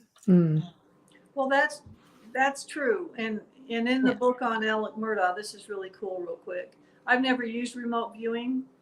You're familiar with Michelle. She's the one that got me on your show. Yes. She actually has a group of remote viewers, and she goes, would you like to give them a try? And I said, okay, because I do believe in it. I went to a lecture once. And she said, I just need you to write down 2 questions. Don't tell me anything about it. I don't want to know the gender or what it's about or location or anything. So long story short, I asked, okay, could you please show me the location of this thing I'm thinking of and anything you see around it? Well, she had 3 different remote viewers send me their stuff, and it was a combination of scribbled words that came to them and drawings. The drawings blew my mind. Right. But the one that I just went, holy cow, was one of them said, I see headlines, 2 lines, the word cracking. And when I saw that, I went, what? And they actually wrote those reports the end of February. I shot off the couch because about 2 days before, and on April 1st of this year, keep in mind, they wrote the reports in the end of February. April 1st, a headline came out about the case I'm working on that said, SLED cracks the phone. It was 2 lines, and then the second part was the rape kit is still missing. The hairs are on my arms again. There's no way that's a coincidence. They wrote that almost 3 months before that headline actually came out. And they even put cracking in quotes. Yeah. Remote Isn't viewers can that go insane? Well, remote viewers can go past and present and future. So, yeah. Yes, absolutely. Amelia, Well, I remote views. believe- So, yeah. I didn't even know I was remote viewing. It took It years was your before I natural realized. remote viewer. I I've just- worked with many remote viewers in my 20 years of working, and you're well, I'll say definitely one of the best remote viewers I've worked with. Thank you. She's Oh, just saying that because she wow. loves me. No, I'm saying it because, Well, I love you too. Well, I love you, Rebecca. There we go. I would, Yeah. we, Michelle and I would assist you in anything.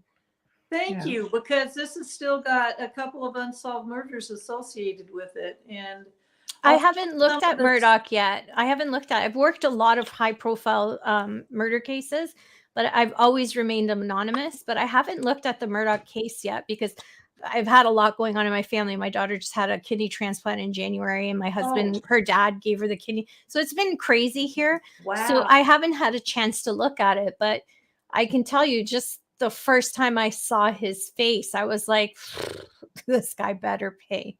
It was just like, you just know. There's 5 murders around this family. Yeah.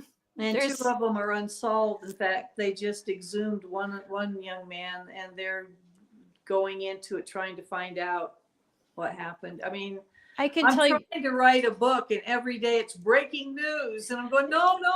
because you have to wait for the trial to finish. But even then, you'll be able to write a second volume, which I see. The whole thing with Murdoch is he more than likely has committed multiple murders over the years. But they that'll believe the body count around him. Well, John Wayne Not just Gacy, they're him, still but pulling his out bodies. grandfathers. They're still pulling out bodies for John Wayne Gacy. No, Gad. So, this happens because they only admit to so many, because it becomes, with someone like him, it's a mental game. It's ego. It's narcissism. He's smarter than you. I will tell you how many people I killed. That's who he is. So that's his type, his profile. So it's going to be a difficult one. He will only give that information if he feels that you're worthy of it. It's Ted a Bundy huge game. strung them along trying to buy time too. Yeah, it's a game. It's a mind game. So they have to be really, really quick and on their feet, because as much as I love law enforcement, and most of my friends that I've developed friendships with are like family over the years, they still don't know everything about the psychology. It takes a team to crack someone like him. Yeah, he's getting love letters in prison. I have never understood. Well, Manson got married, didn't he? Bundy was a charmer. They don't look like the people you think they look like. There's no stranger danger with this. They're usually charismatic. They portray that love bomb in the narcissistic way that they are accustomed to. They're high IQs. They can't do what they do if they weren't. They couldn't deceive that long. That they're smarter and that they're never going to get caught. Absolutely. That's the part I love, is the one thing they did that they messed them up. Watch him with a perspective of a high psychotic narcissist. Oh, and you'll be able to break it down even more. Okay, thank you. Yeah. Oh, no problem. Anytime. With that, we have to sign off. After we freaked everybody out. Hour of just crime. Maybe we will. Well, if you guys get a chance, go spend the night at the Proctor House. It's pretty amazing. We'll have to meet you there. Okay. We'll do it together. It'll be fun. Go to theproctorhouse.com. Yeah. But all right, guys, you heard it. Well, thank you so much for joining us tonight. It was definitely educational to say the least. We And traumatized Chris, though. He'll be of okay. course, He's Chris, back he'll be every all week. right. Yes, he'll be okay. We love Yeah, Chris. he's a regular. He'll be back. But people loved it. See? Yes, thank you guys. Thank you, thank you, thank you. Yeah.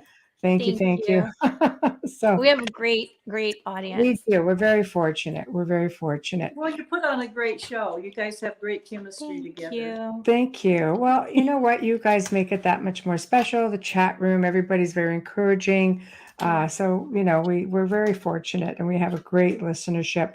So, and of course, we're nominated for, People's Choice Podcast Awards year 3. Yes. Thank you. Thank you. Thank you. Congratulations. Thank you. I know. It's always nice to be nominated. I think we made it to the finals year 1. We laugh because we're best friends in real life, so it just feels like we're just having a conversation. So it just feels surreal We're to just us having when we fun see with our that. guests. Those are the best shows. Yeah. Mullins, I said hi and save me an alligator bite. Yeah. Well, you will definitely be coming back, and Right. I will message you, and we will look at some upcoming dates, and we will pick what we want to talk about next, All or right. what you Thank want to talk ladies. about Thank next. We you just so go with the much. flow. So, yeah. But I think Talk to Lent you would soon. definitely be closer to spooky month. That's Thank definitely you. does. All Thank you. right. Have a great weekend. Right. Have a good Thank night. you. Good night. Well, we've come to the end of another fantastic segment. Everybody, thank you all for chiming in. Big thank you to Rebecca Pittman. It was dark, but you know what? It was definitely on point. And sometimes we just have to, it's hard to hear. But again, we do a lot of shows that are pretty much awareness. And this was one of them. And a lot of people are curious about the witch trials. And I think we definitely got more than we bargained for. And we thank you for that, Rebecca. It was amazing. So also big thank you to Folgers Coffee, to Dr. Snick, the sonic surgeon, Justin Snicker, Steve McGinnis. Thank you. Thank you. Here's the part where everybody's waiting for. Next week, Brian Baker, the owner and writer for the Superstitious Times, is going to be discussing one of his current articles. I actually participated in this article, along with Ellie Van Dusen, I believe. So, you guys saw him last night. And we spoke a lot about locations that have stigma attached to it from being haunted. And is it a good idea, to advertise them as haunted, for people to come in and investigate them? I took it from 2 different standpoints. One from having a haunted, B&B that people come to, and what it did to the spirits of the house, and then working and representing locations that did not want that stigma. So it was a really, really great article. So if you guys look at the Superstitious Times, you can go just check it out and read it. But he's going to come on and we're going to discuss it in great detail, among other things. But it was a really great article, and I thought it warranted having a little bit more international, attention and discussion. Also Thursday night, okay, what you all know and love is the Q&A panel discussion. We do have a specific topic in mind, but of course we're just not going to come out with it right now. We always start with something, and then we all chime in together and end up like in 10 different places. So we love that about the Q&A. So that's what we're going to do. We're going to have another one on Thursday. So thank you guys all for tuning in. I hope you have a terrific weekend, and we'll see you next week. Be safe.